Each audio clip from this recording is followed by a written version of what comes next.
I used to spend 2 to 3 hours wasting my time on finding the perfect fonts, the perfect theme, and the perfect colors to go with that theme for every lesson I was building. But now I spend 0 minutes on that, and my students are learning better. And honestly, it wasn't even just the time, it was the fact that my students had to constantly figure out what was going on and reorient themselves because they had to figure out my new navigation. They had to figure out the new layout, the new colors, the new structure, and that was just adding to their cognitive load. And so I asked myself, what if I created a template that I could use over and over again for every single lesson that was the same? Would it help my students learn better? And it did. So that's what I've done. I've created one template that I use for every single lesson all year long. And I've designed it in a way that helps me with mastery based learning and flexible pacing, which are two structures that I truly believe in my classroom. And so, what I'm going to do in this video is show you how I use this template and what this template is, and give you all the goodies. But before we dive into what my template is, I just want to let you know that I've linked in the description below a copy to this template if you would like to get it for yourself and use it.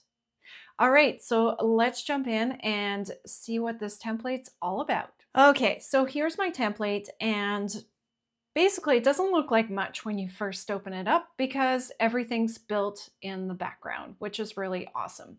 So let me just show you as we kind of click on this main slide here. There's a whole bunch of different layouts that I built, and I'll kind of go into those in a little bit more detail in a minute, but you can see that they've got color coding and that they have titles to go with them. So, what I like to do when I build out a lesson is I like to have a title slide. So, this title slide here, I like to give my lessons consistent naming patterns. So, I might call this lesson 3.1, for example. And then in the subtitle area, I give the total overall kind of topic of what this lesson is all about. And so, adding more slides here then, I have a variety of different layouts. So typically I will always include a lesson goals layout. So I like to have the lesson goals here and then I'll list them in the text box. And this little clipboard is a sign and signal to my students that this is their lesson goals. And so they see this consistently over and over again, which helps to remind them where they're going to find their goals. From there, I have a whole bunch of other different slides. So I kind of use three different sort of slides in terms of what my students are doing in a particular lesson.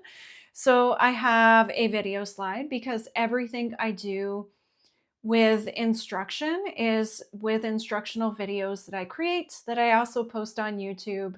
And so I like to do this because it frees up my time for me to be able to work with my students one on one or in small groups as they kind of need some help. So typically, I'll just kind of give this a title. I have a box here for instructions for my students. And then I have this space off to the side here where I insert my videos using the insert and then the video tab within Google Slides. Okay, so that is my video instruction slide, and usually I have at least one video per lesson. Sometimes I have more. It depends on how I want to kind of chunk things out. From there, I also have practice slides, and all of my practice slides have this pencil icon on there. So it indicates to students that, hey, this is practice that we need to do for this particular lesson. So again, I'll give it a title and then I'll just add some instructions. I'll add my links to all the different docs and stuff like that so that students can access everything from this slide deck. And then the last type of slide I've got in here are my mastery check slides. So these are indicated with the star icon, and basically a mastery check is just like a little exit ticket that students will do if once they're at the end of a lesson. And it's to show me that they understand the concept of that lesson. And if they don't get it correct on the first try through, then they do a different mastery check for me. And I hold them accountable to this until they can demonstrate mastery on a lesson. They don't move on to the next lesson. So I also include different colors here. So I've shown you all the red ones. So red indicates my must do tasks. So these are tasks that students must do within that lesson to gain at least the basics of that concept. I also have yellow ones. So I have a yellow video, I have a yellow practice, and a yellow mastery check. Those are all should do's. So these are types of things that students are doing to help build their confidence with the material. They're not mandatory though, they're just things to help students really solidify their understanding, and they're tasks that are built in there. If the students are not getting the concept, then they need to go practice the should do's because they need a little bit of extra practice.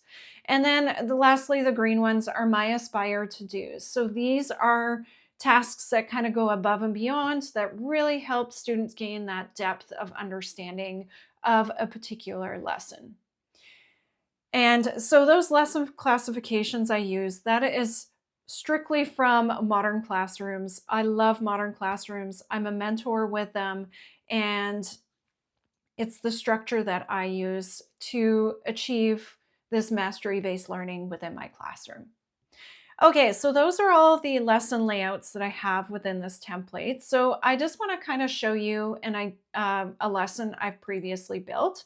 This one's on Vesper theory. Doesn't matter if you know what that is or not. I'm a chemistry teacher, so bear with me. Doesn't really matter what the content is, just to kind of show you the lesson. So I've got my lesson numbering system here and my title. I've got my lesson goals. Now this one looks a little bit different than my template because I built this a few years ago and I keep refining my template as I go. I know I'm probably wasting my time on that, but I don't change it too often. So that's the good thing. So I've got the main learning goal here. And then every single task is on a separate slide.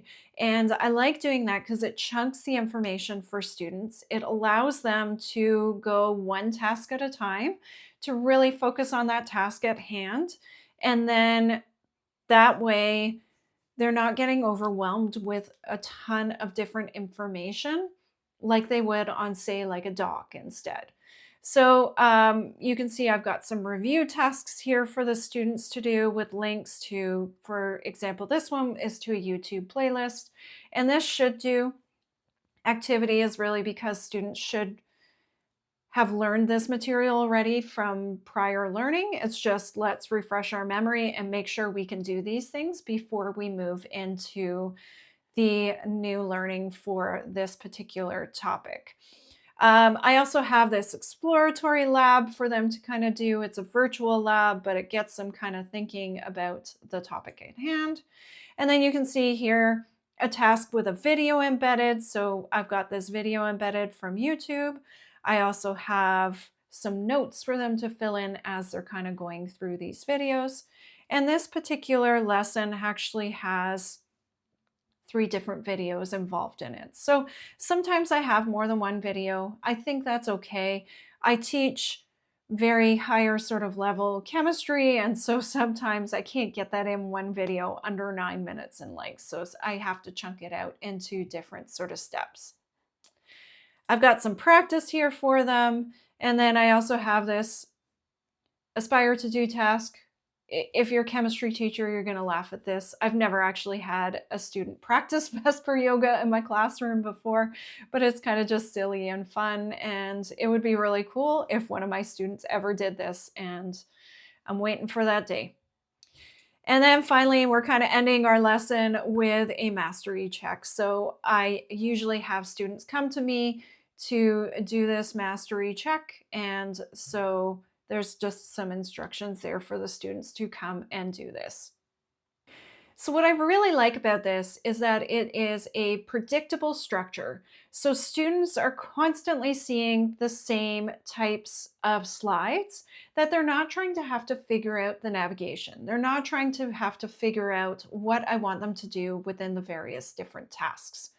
And the color codes are another sort of reminder of, hey, you must do these tasks, or, you should do these tasks, or, aspire to do these tasks, depending on what the particular item is. It's going to depend on where they're going with their practice. I also love that it saves me so much time. So instead of, like I said, spending 2 or 3 hours just trying to think about what themes am I going to pick, what fonts am I going to pick. And if you know me, you know I'm a font snob. So, like, that really does take me a lot of time because I want the font to match the mood, to match the colors. And so now all I'm doing is spending, instead of those 2 or 3 hours, spending 20 or 30 minutes solely on putting content in here because I've already thought about the design and I no longer have to think about that design, which is good. Now you might be wondering, okay, this is great. You're showing me this, but like, how do I use it and how do I plan? So let me show you really quickly how I set up a new lesson. So when I'm ready to create a new lesson, I like to use the slides.new shortcut because that is the quickest way for me to open a new slide deck. From here, you get just the generic theme. And so we want to go and pick our template theme. So you don't actually have to copy the template every time. You just need to have it sitting in your drive. And then you can go to theme. And then you go down to the bottom where it says import theme.